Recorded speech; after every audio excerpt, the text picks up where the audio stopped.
Welcome to Om Times TV, a division of Om Times Media and Broadcasting.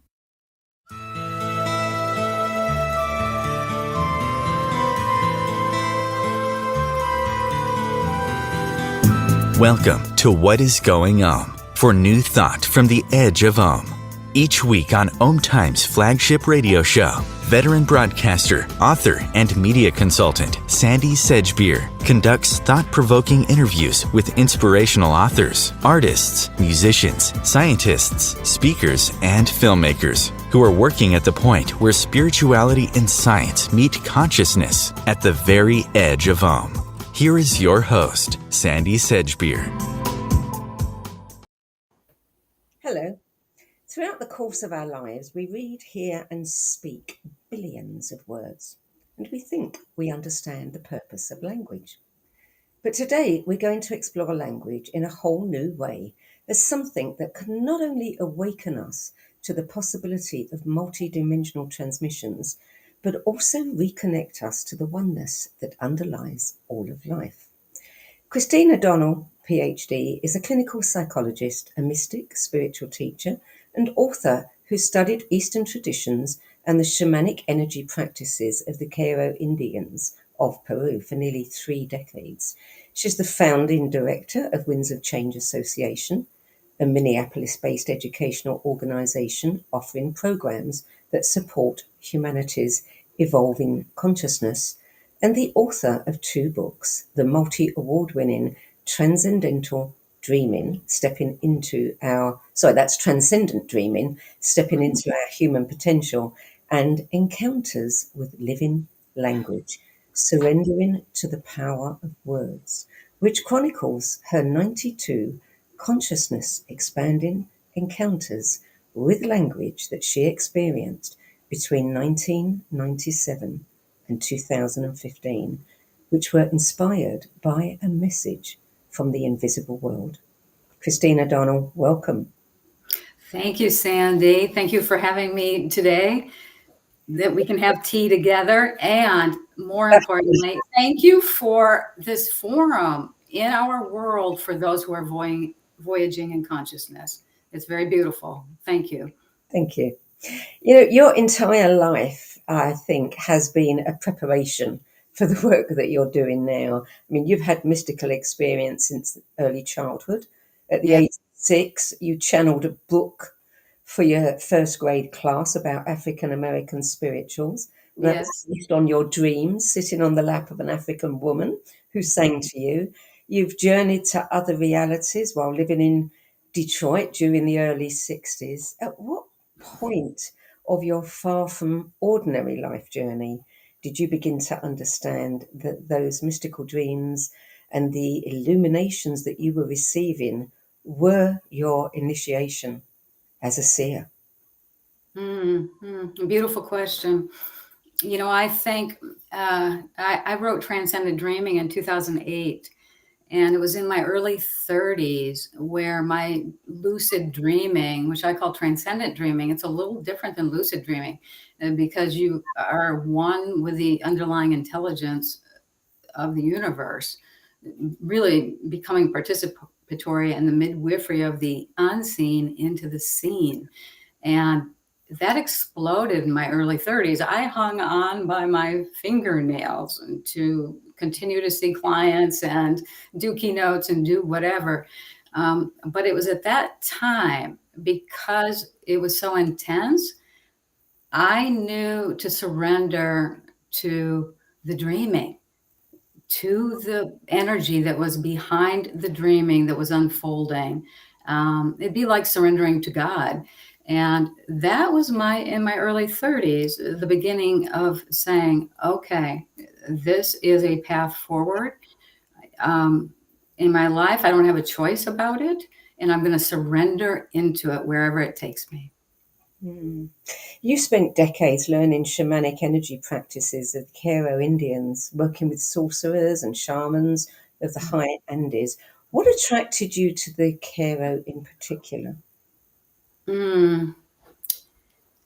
Well, it's interesting. I could say after having met them, all the reasons why I was attracted. But again, it was through a transcendent dream. And this is where all of us may have a destiny that is unfolding that we don't know all the pieces of the tapestry, and we can't put it together until decades later. But I had a transcendent dream where I was in Heathrow Airport, and 3 men and a woman approached me and said, will you take this wooden box back to the United States? And this is before 9/11 and also before COVID. And I said, well, I have to see what is in there, and before I would ever consider it. And when they opened it, it was a mummy, and it was adorned in gold. That meant nothing to me at the time. I said, yes, I will take this back to the United States. It was an extraordinary lucid dream, all the way down to the details of which I can remember the woman in the dream and how her arm was over a chair. And long story short, 2 years later, I'm going into the Andes. I meet the Q'ero. They're considered the descendants or the scribes of the Inca, of whom were adorned in gold. And I'm on a 30-year experience with a culture that is dying out, that doesn't live in linear time, doesn't live from a me cosmology. And I was deeply immersed, embedded, while witnessing so many of them dying out. And of course, a destiny unfolded. And the interesting thing in this dream is the woman in the dream is the editor of my first book. And she's also the editor who archived every illumination I had around language. And she's the editor of this book. Wow. Ellen Kleiner from Blessing Way. So why did you go? What did you think you were going to Peru for?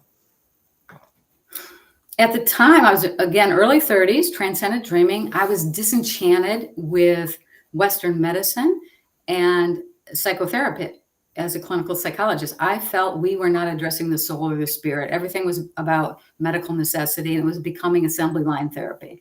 And I'm like, I'm leaving the medical center. I'm leaving my position as a assistant professor at the university, and I'm going to travel to other cultures and places where the spirit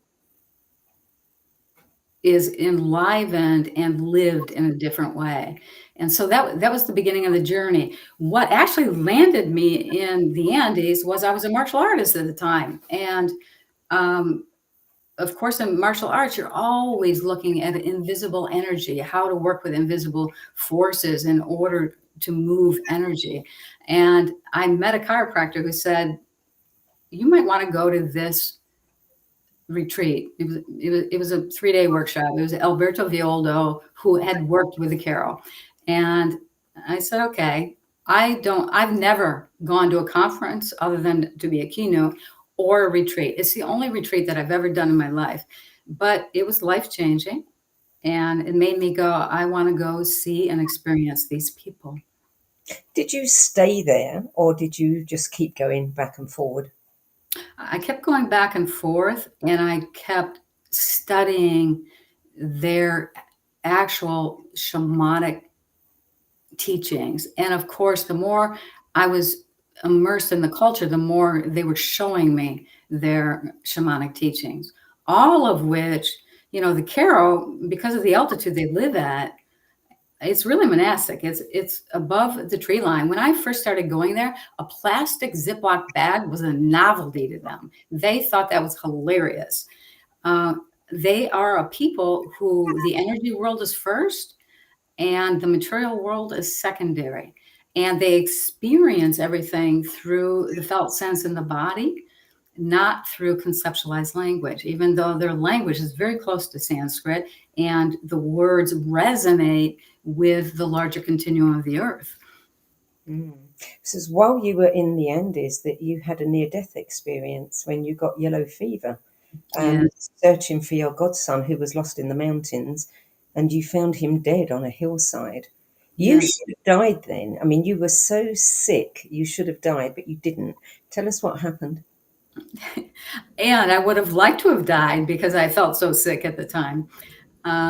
But yes, I am in Incan hut, no running water, and having contracted yellow fever. And, 50% of people die if they get the second round, of which I did get, with those high fevers. And so I had what most people would call a near-death experience, where my awareness and consciousness just started floating up to a threshold that brings new dimensions. And of course, because of my transcendent dreaming, I'm very, very comfortable there. So I found it intoxicating. I was ready to leave.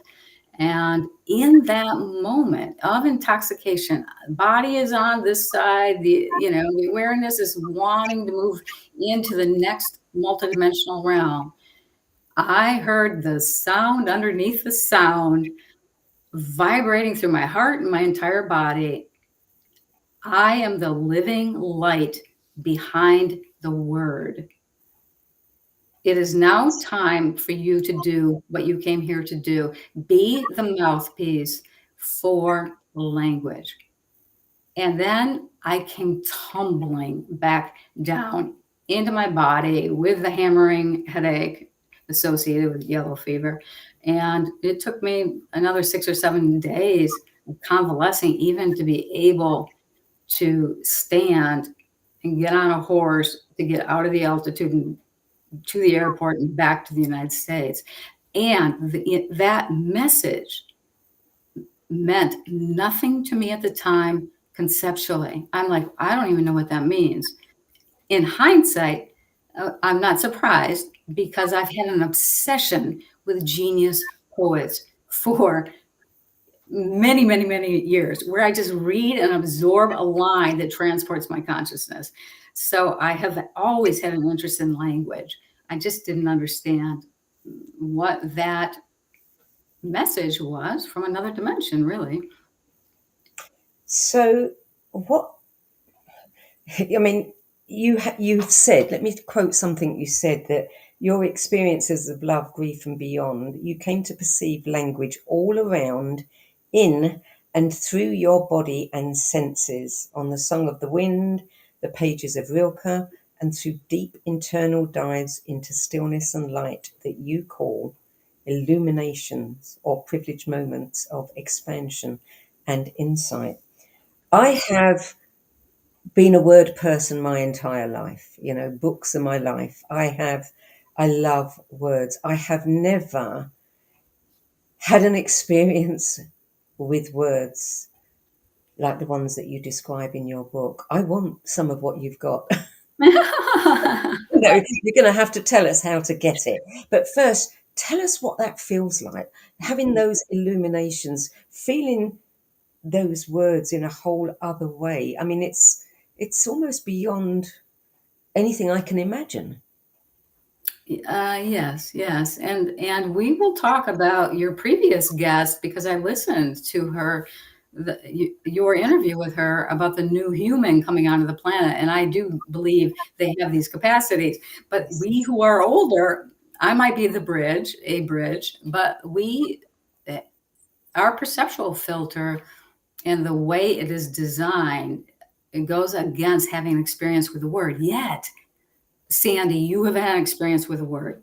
You have sat with somebody, they have said something, and you have probably had full body chills, I'm guessing. If not that, you've read a great line and you can just feel the hair go up and rise. Yes.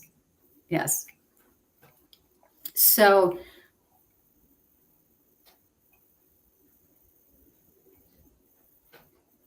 what is it like to have that experience? Can you hear me okay? Because I can't hear you right now. Okay. I can hear you fine. Okay, good.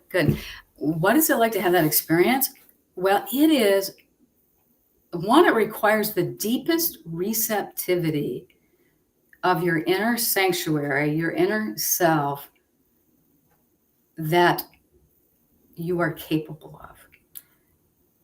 It requires inhabiting the space in the body, inhabiting the space outside the body, realizing they're connected as a whole. That becomes the inner sanctuary in which receiving any experience, but also language, can invade in that receptivity these internal trap doors where the sensory system has an experience with the archetypal, the unseen forces behind the root of a word. Every word has 1,000 roots that lead back to the silence, which leads to the unboundedness of the oneness underlying the whole. And many, many spiritual traditions say language will never bring us there. And I think I might be on the planet to say, oh no, that is not true. Language has absolutely brought me here.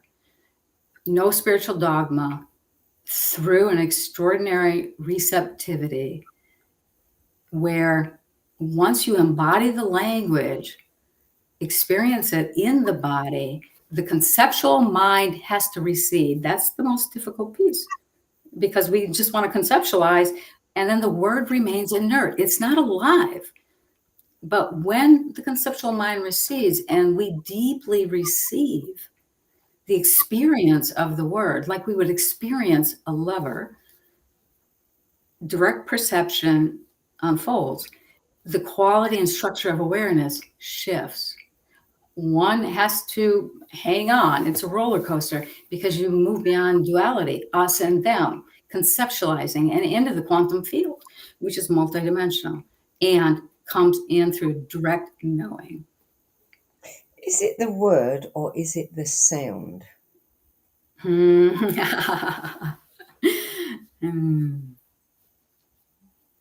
It's the sound, because words are virtual cups of light, and light is sound. Yes. I read a book by a guy called David Elkington, who is an archaeologist as well as an author, and he was talking about the origins of the Egyptian writing. Yes. He said it's the sound that made the pattern. So if you had an idophone and you had the sound and you put the sound and you get the pattern, and that is how the hieroglyphics were created. Oh, do you beautiful. Does that sound, feasible to you? Absolutely it does.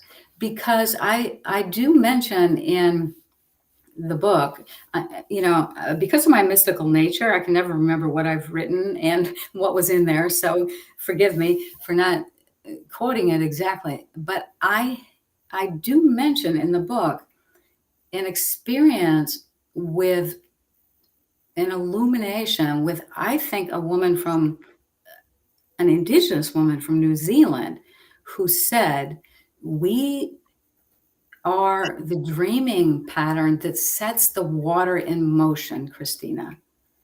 That was one of the illuminations I had. We are the dreaming pattern that sets the motion into the manifestation.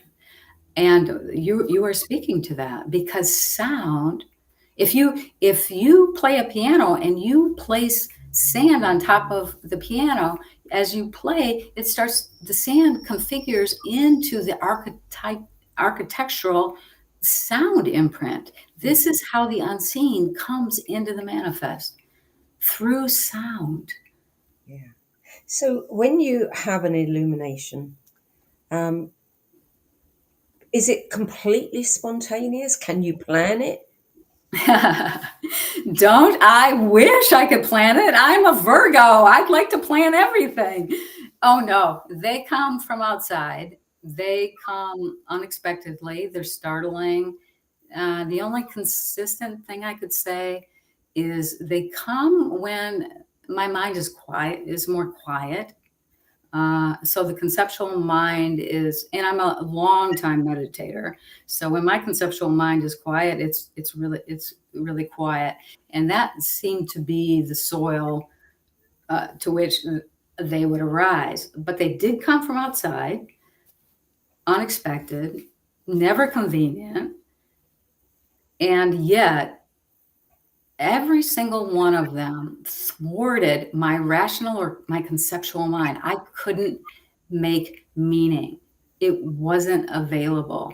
And then I would have an experience in the body occasioned by these illuminations by language, none of which I understood because I didn't, from the beginning, didn't know why this was happening, which is why I archived each one after I had them and bulleted, sent them off to my editor, because I'm like, I don't know what this is, but it feels important given the message, my near-death experience.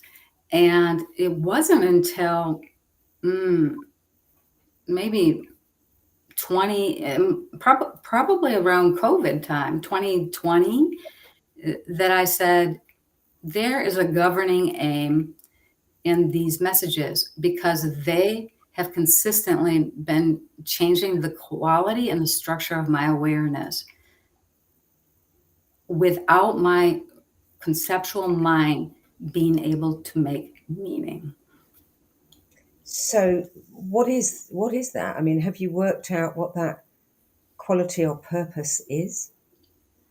I don't even think in those terms any longer. I just take each day. I don't even have any beliefs. I play in beliefs. I'd love to play in beliefs, but I see a belief for simply what it is. But what has occurred as a result of it is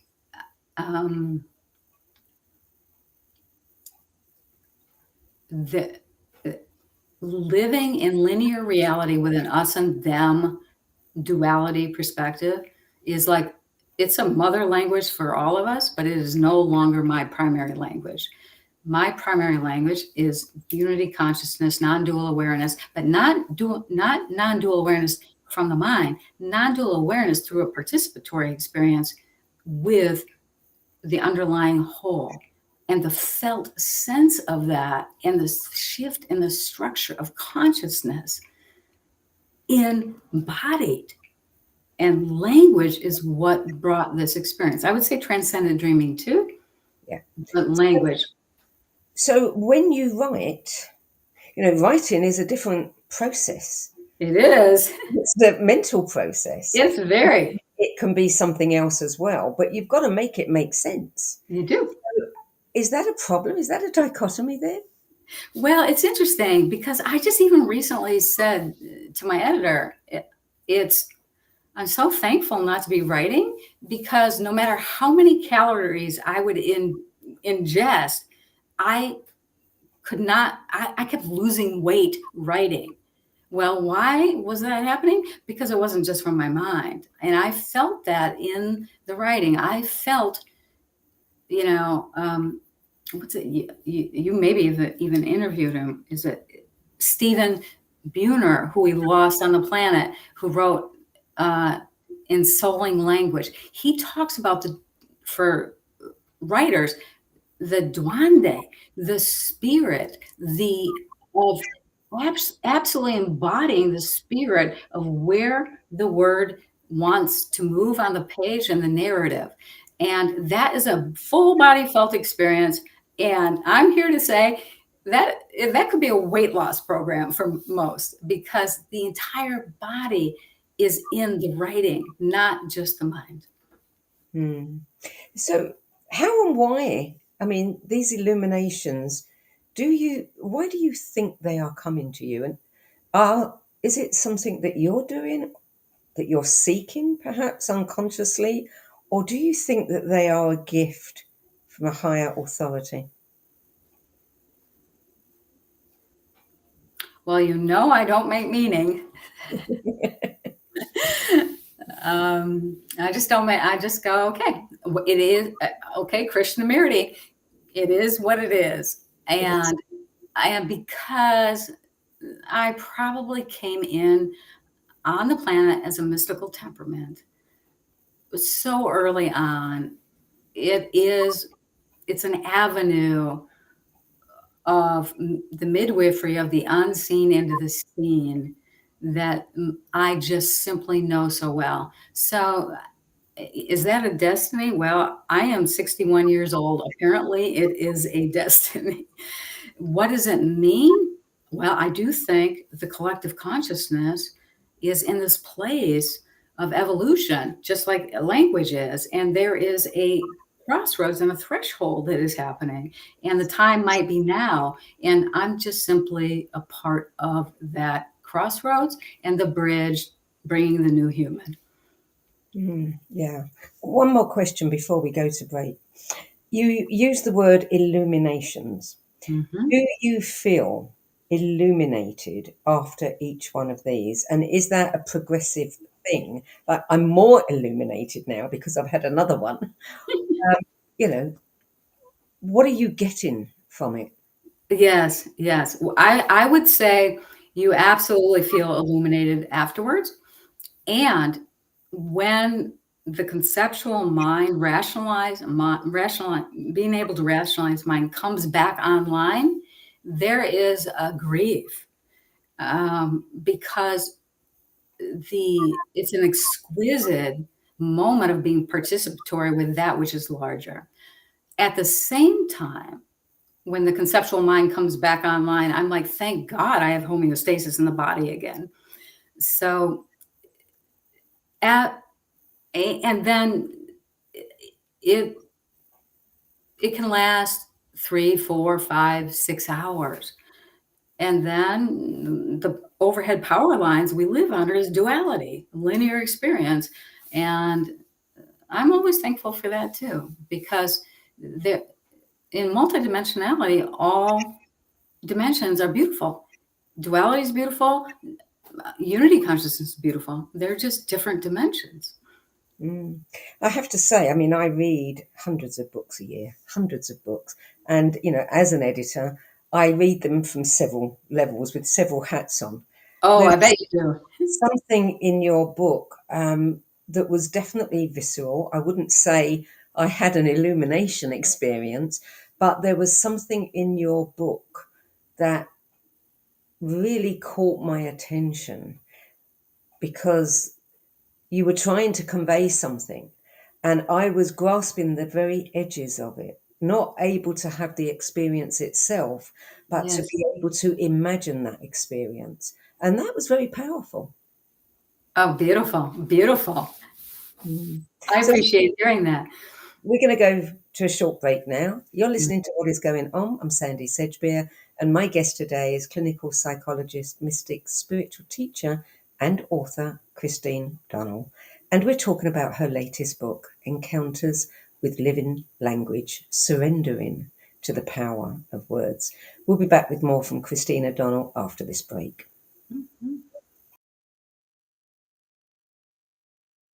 Om Times TV.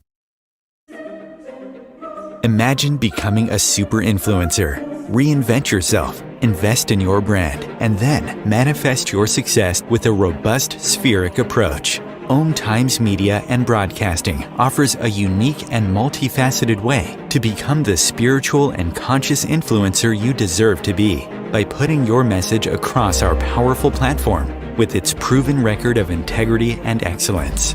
Through our produced shows, Om Times offers the opportunity to become a social media TV personality, a radio show host, an Om Times magazine columnist, and a syndicated podcaster, all in one shot.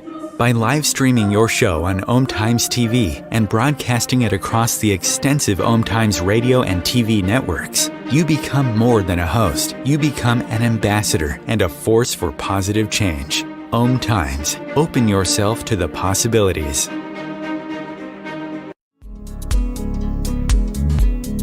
Hello, I'm Sandy Sedgbeer, host of Om Times' flagship radio show, What Is Going On?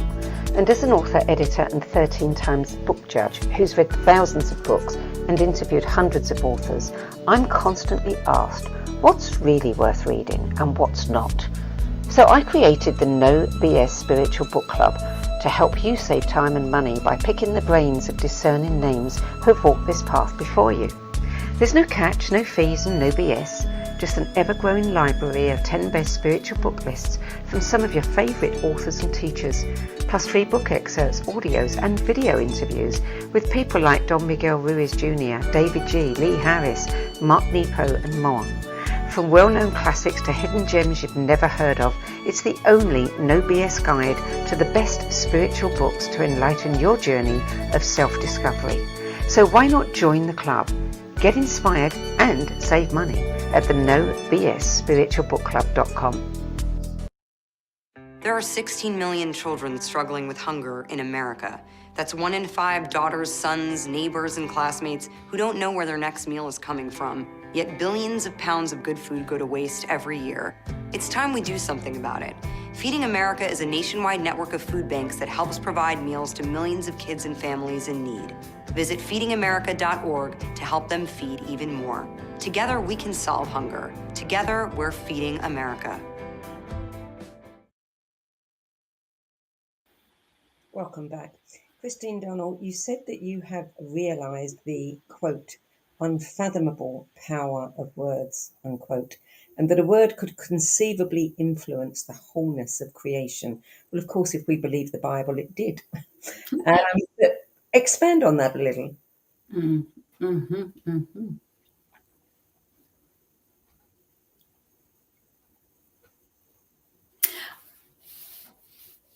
Oh, I could go in so many different directions here. So, including, I talk about the Q'ero in ceremony in the high Andes at really high altitude, bringing in the thunder beings, bringing in the lightning bolts into ceremony, not from a place of power, but dominion with. That, of course, in the beginning was the word. In the beginning was the word. In the beginning was a cosmic explosion. The word, sound. So these forces of which we are participatory and embedded in at a quantum level that we often don't understand our connectedness to, we have the ability to be connected to.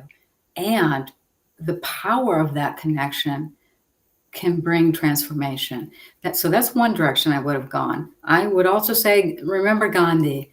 Remember Gandhi, 400 million Indians seeking sovereignty, from the UK.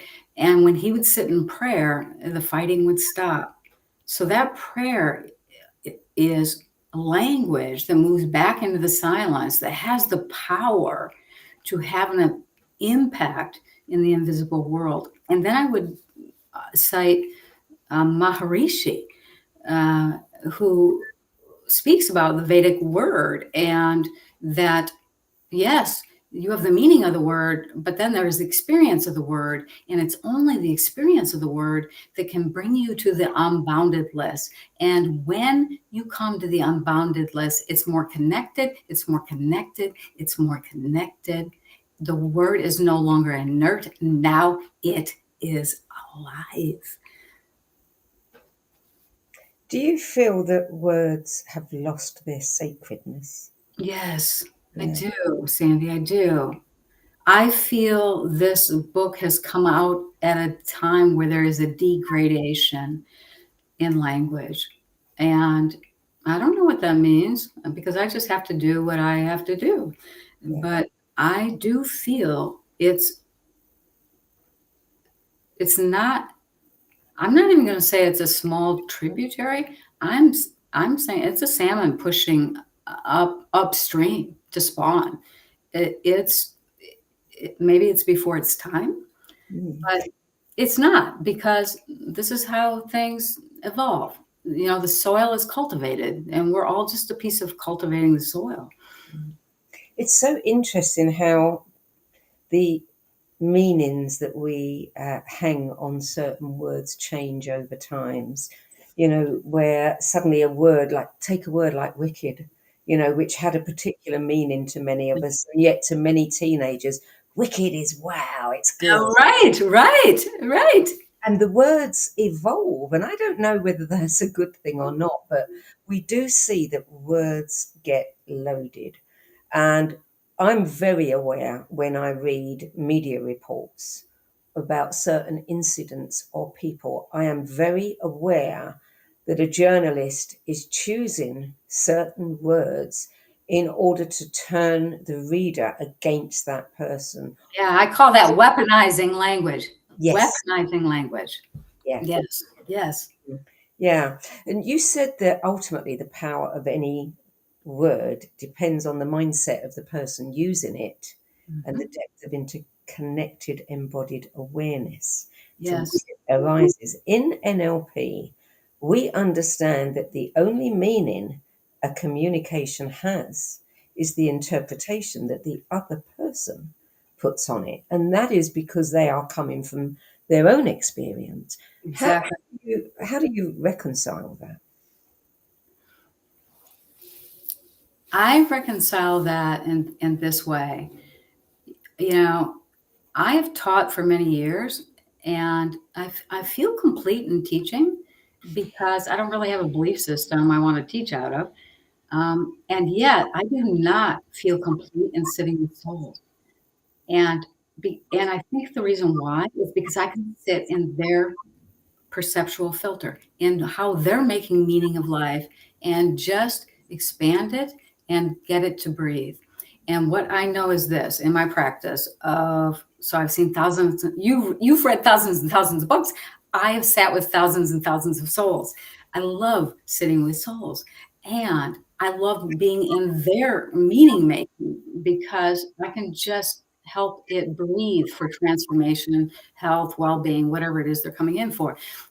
But here's the most important part. As I sit and I deeply receive, my conceptual mind doesn't make meaning. I allow in my sensory system and the interior trap doors and the cellular nature of my body for these words to come in and be alive. The forces enter the room. And when the forces enter the room, the client, even in their own belief and perceptual filter, can't help but experience that movement in the room. And that is the opening for their own awareness for whatever it is that needs to happen at that time. And I think the book talks about that in a couple of places with clients. This is the power, the holy power of the word when we just don't conceptualize it or think of it as representation. I question, have we failed language? It's in its own evolution. It has so much more to offer us right now. And of course, I'm sitting here as the mouthpiece for that. Yeah, you've said that a new world is quietly emerging, reconnecting human consciousness to the whole of life, and we've just touched upon the transcendent human and the kids, which is really important. It is. Because so many of these children do not speak. Yes. That doesn't mean they cannot communicate. I mean, we see this with the alphabet boards, but I've also seen, been very close to witnessing a child who can communicate telepathically. Oh, yes. Yes.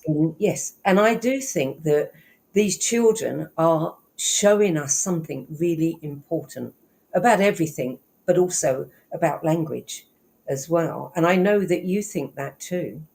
I see your wink, and as you spoke, I have full body chills. So that is me receiving the word. Yeah. And yes, I do believe that. I Yeah. absolutely do believe that. Again, in the book, I talk about younger clients and their perceptions that unfold. But more importantly, here for the interview, when I wrote this book, I didn't expect to have the outpouring I've had from parents and young adults on the spectrum. And I've had to really one of where we're now a pen pal, a 15-year-old and a 24-year-old beautiful East Indian man, both of whom said to me, they're not speakers, but through letterboarding, they can now write, right? They have all these extraordinary abilities. They are telepathic. They know 3 or 4 languages that their parents never taught them. They were never experienced. So they're living in a multidimensional awareness, right? Yep. But what they said was, Christina, you get us. You get us. We soar and we fall. And our consciousness is in past and future, Yes. all in the moment. Yes. And thank you for writing this book, of which absolutely floored me. And it didn't, because I really do feel we have new humans coming onto the planet. I spoke about in Living Language the young gymnast that had a closed head injury and needed to leave and was in the grief of leaving her, Olympic hopeful gymnast. And at our last session, when I said, because of a closed head injury, do you feel ready to go back to college? She said to me, Christina, I have to tell you something really weird. You're going to think I'm crazy. She said, I don't even study.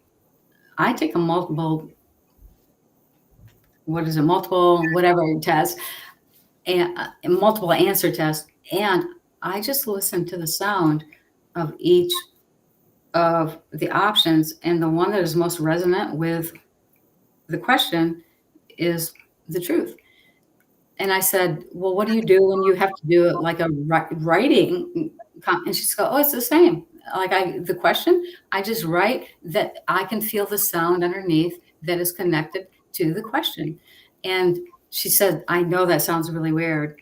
And I said, well, is it like a sound underneath sound? And her eyes widened and she goes, oh my God, it is. Yes. Do you think I'm crazy? Do you think I'm crazy?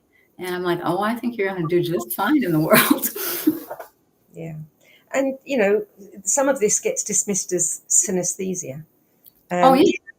Yes. But when we look at this population, more than any other, they have so many sensory issues that are considered to be, anomalies, but actually are incredible gifts. I agree. And they're only anomalies because we live in a really noisy, coarse, rough world where the sensory experience that leaves you naked, vulnerable, and exposed does not fare well in the soil we are living in now. But guess what? Evolution and mutation go hand in hand. It's not adaptive initially. It's not adaptive. And we see that. There's a, how do you take somebody who's living in a unity consciousness, soaring and falling? My 15-year-old, who's my pen pal, says, Christina, I'm on the planet to rattle others who are in my presence. That is who I am. Yes. That's like us saying, well, I'm going to be a clinical psychologist, or I'm going to be a teacher, or I'm going to be this, or I'm going to be that. Nope, this is who I am in the world, 15 years old. Yeah. Mm. So do you think that, I remember reading a book some years ago, and it was posited in this book that before we had language, we communicated telepathically. And then we began to develop language, and then we developed the hemispheres in the brain, and suddenly everything gets separate. Do you think that these new generations of the new humans, we will go back to communicating telepathically and forget language? Yes, my editor often talks about, yes, you are here for the post-literate society. And I'm like, what does that mean? Because I'm in language and words, but I do get it.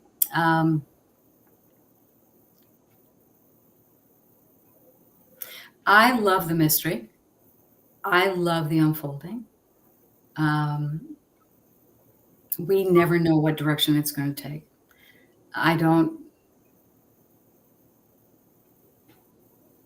like to sit with any direction it might take. What I do feel, if I have to make believe here, is that Homo erectus, limbic brain, primal, instinctual, sensory system, all turned on in the body, no language, absolutely, it was telepathic. It's the only way to move in the world, not die, survival, highly honed. And then evolution, we got the hemispheres, we got our precognitive functioning, language came in, and this has been language, precognitive, executive functioning has been really dominant at the expense of this other extraordinary designed system. And then our consciousness too has gone in this direction of us and them, conceptualize, quick soundbite, boom, move on. That doesn't allow the sensory system its full engagement. So I think the new human may have dendritic fields where these are now coming together and incorporating. That's my thought. Perhaps it's my wish for humanity, because this us and them, and even the news, always putting forth a perceptual filter of us and them, it really has to die. It is dying. It is not life sustaining. It doesn't understand the whole. And yet we don't know. We don't know what direction we're going. I want to talk about transcendent dreaming a little bit. You had a radical spiritual awakening through this form of dreaming. Tell me more about it and how we can experience that for ourselves.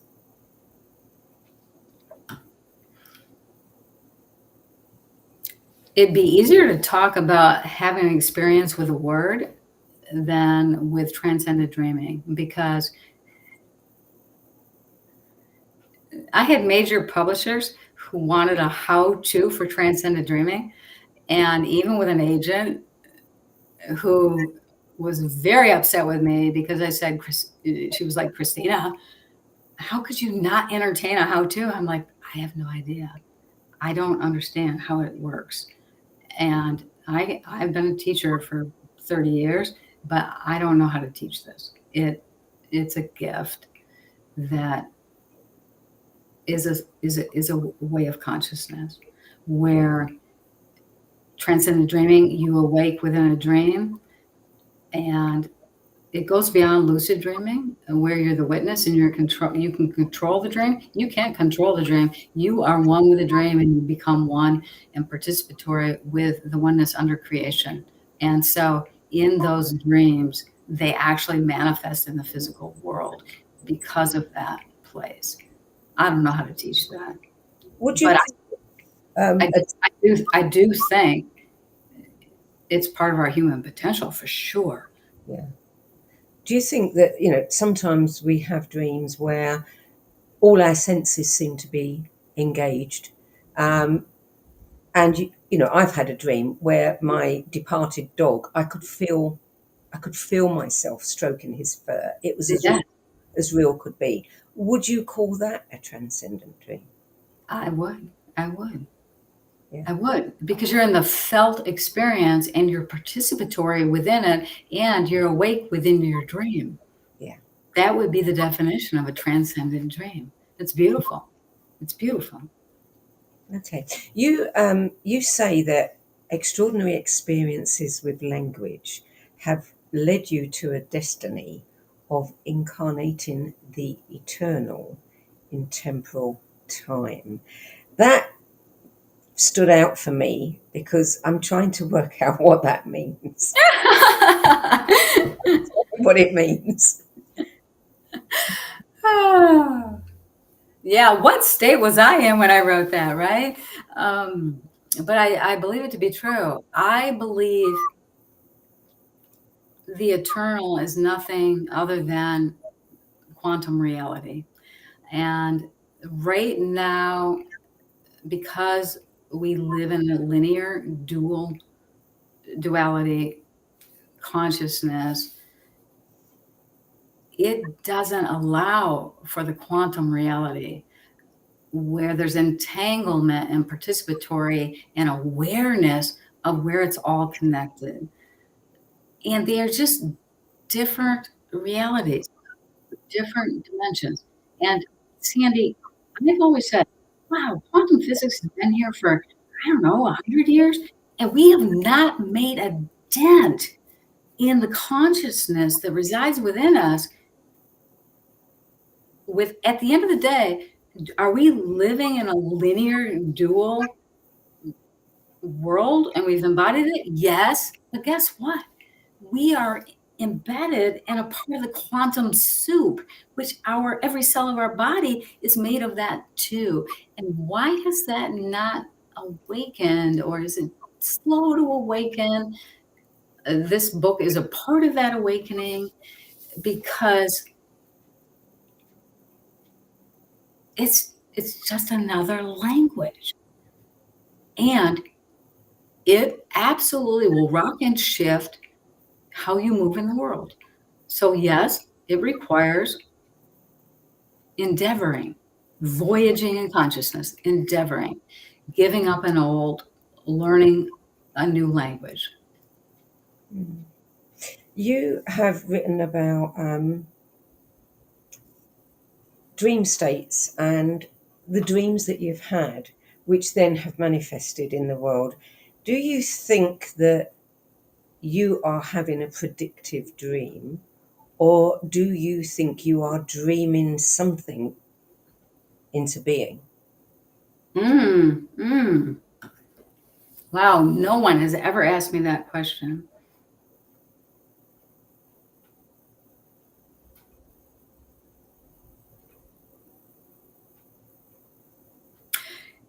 In Transcendent Dreaming, I have an experience with a client where I know she's in harm's way, and I have a prophetic awareness through a dream that she could be killed. And I'm young, I'm in my 30s, and I'm still in a place of doing versus being. And I alert her. I alert her to this dream, of which thwarts her from going to Chicago. And then the next 10 years ensue, and she, as a nurse, gets addicted to heroin and goes into prostitution, and eventually dies from violence that goes with prostitution. And it made me say, wow, what Transcendent Dreaming showed me a possibility that was going to unfold in the manifest world. And I acted. I acted by saying, I just have to see this to you. But then I also feel as though I saw, had I not acted, maybe she would have died in that alley, and she wouldn't have suffered the next 10 years of which I sat and witnessed. And so in Transcendent Dreaming, and as a midwife of the unseen and the seen, it's why I'm like, I don't have beliefs, I don't want to do, I just want to be. It's coming through me for a reason, but I don't need to have an action in the world because I don't want to influence that action, because that action can go in so many different directions, and that is not mine to determine. And so I've really, it's taken me over half a decade to say, I am just in my beingness. Whatever's going to come through me, the universe wants it to come through. So it's a part of the manifestation, but I will not act on it. I will not talk about it. I will just simply allow it to be in the flow of the universe. Christina, unfortunately, we're out of time pretty much. I am very acutely aware that we have been trying to talk about something that really, the words don't do it. They don't. They don't. Don't do it. So what I will say to our viewers is read the book. Read the book. I'd be very interested to see what kind of reaction people have from reading the book. Christina, thank you so much for joining us today. Sandy, thank you for your beautiful, actually illuminating questions. They are some of the best questions I've encountered for a long time. So thank you so much. Thank you. Mm-hmm. That's it for today. The Encounters with Living Language, Surrender into the Power of Words, and Transcendent Dreaming, Stepping into Our Human Potential are published by Winds of Change Books. And for more information about Christina Donnell's work, her books, her courses, and the Winds of Change Association, visit christinadonnell.com. That's it for this week. I'm Sandy Sedgbeer. I'll be back with another edition of What is Going On at the same time next week. Till then, it's goodbye from me, and thank you again to Christina Donnell. Thank you, Sandy.